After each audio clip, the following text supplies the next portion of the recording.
जीवों को सताना नहीं चाहिए। मांडव्य ऋषि तपस्या में लीन थे। उधर से कुछ चोर गुजरे। वे राजकोष लूट कर भागे थे। लूट का धन भी उनके साथ था। राजा के सिपाही उनका पीछा कर रहे थे। चोरों ने लूट का धन ऋषि की कुटिया में छिपा दिया और स्वयं भाग गए। सिपाही जब वहां पहुंचे तो चोरों की तलाश में कुटिया के भीतर गए। चोर तो नहीं मिले पर वहां रखा धन उन्हें मिल गया। सिपाहियों ने सोचा कि निश्चित ही बाहर जो व्यक्ति बैठा है वही चोर है। स्वयं को बचाने के लिए साधु का वेश बना तपस्या का ढोंग कर रहा है। उन्होंने ऋषि को पकड़ लिया और राजा के सामने ले जाकर प्रस्तुत किया। राजा ने भी कोई विचार नहीं किया और न ही पकड़े गए अभियुक्त से कोई प्रश्न किया और सूली पर लटकाने की सजा सुना दी। मांडव्य ऋषि विचार करने लगे कि ऐसा क्यों हुआ, यह उन्हें किस पाप की सजा मिल रही है। उन्होंने अपने जीवन का अवलोकन किया, कहीं कुछ नहीं मिला। फिर विगत जीवन का अवलोकन किया। देखते देखते पूरे 100 जन्म देख लिए, पर कहीं उन्हें ऐसा कुछ नहीं दिखाई दिया जिसके परिणाम स्वरूप ये दंड सुनाया जाता। अब उन्होंने परमात्मा की शरण ली। आदेश हुआ, ऋषि अपना 101वां जन्म देखो।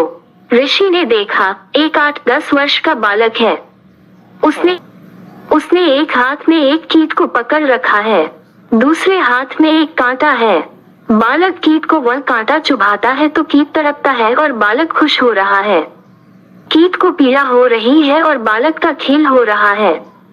ऋषि समझ गए कि उन्हें किस पाप का दंड दिया जा रहा है, पर वह तो तपस्वी हैं।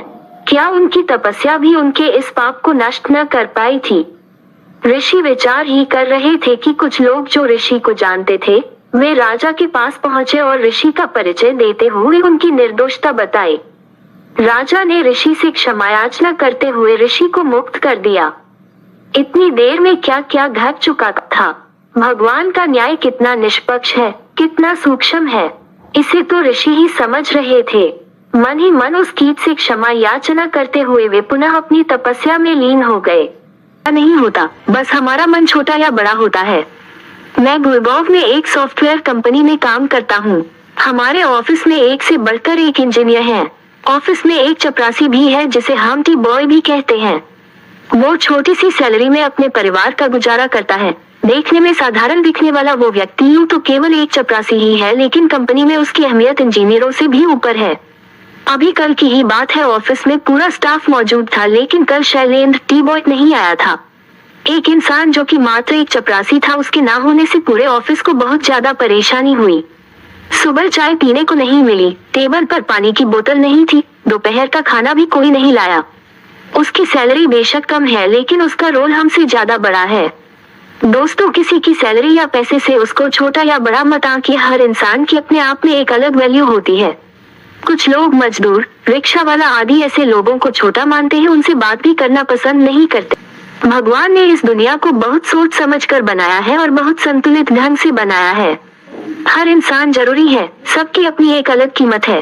किसी इंसान को छोटा या बड़ा मत समझिए। लोग ताजमहल देखकर बहुत खुश होते हैं, लेकिन उसकी नींव में जमी ईंटों को किसी ने नहीं देखा जिन पर पूरा ताजमहल टिका है। अंत में मैं बस इतना ही कहूँगा, सबसे प्यार करिए, हर इंसान महत्वपूर्ण है। विद्या का सदुपयोग। एक व्यक्ति पशु पक्षियों का व्यापार किया करता था। एक दिन उसे पता लगा कि उसके गुरु को पशु पक्षियों की बोली की समझ है।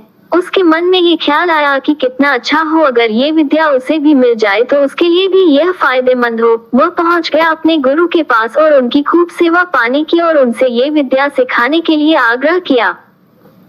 गुरु ने उसे वो विद्या सिखा तो दी, लेकिन साथ ही उसे चेतावनी भी दी कि अपने लोभ के लिए वो इसका इस्तेमाल नहीं करे, अन्यथा उसे इसको फल भोगना पड़ेगा। व्यक्ति ने हामी भर दी। वो घर आया तो उसने अपने कबूतरों के जोड़े को ये कहते हुए सुना कि मालिक का घोड़ा 2 दिन बाद मरने वाला है। इस पर उसने अगले ही दिन घोड़े को अच्छे दाम पर बेच दिया। अब उसे भरोसा होने लगा कि पशु पक्षी एक दूसरे को अच्छे से जानते हैं।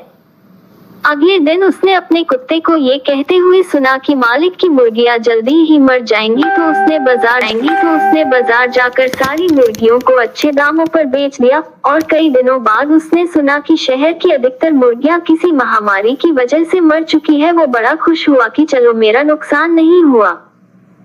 हद तो तब हो गई जब उसने एक दिन अपनी बिल्ली को ये कहते हुए सुना कि हमारा मालिक अब तो कुछ ही दिनों का मेहमान है। तो उसे पहले तो विश्वास ही नहीं हुआ, लेकिन बाद में अपने गधे को भी उसने वही बात दोहराते हुए सुना तो वो घबरा कर अपने गुरु के पास गया और उनसे बोला कि मेरे अंतिम क्षणों में करने योग्य कोई काम है तो बता दे, क्योंकि मेरी मृत्यु निकट है।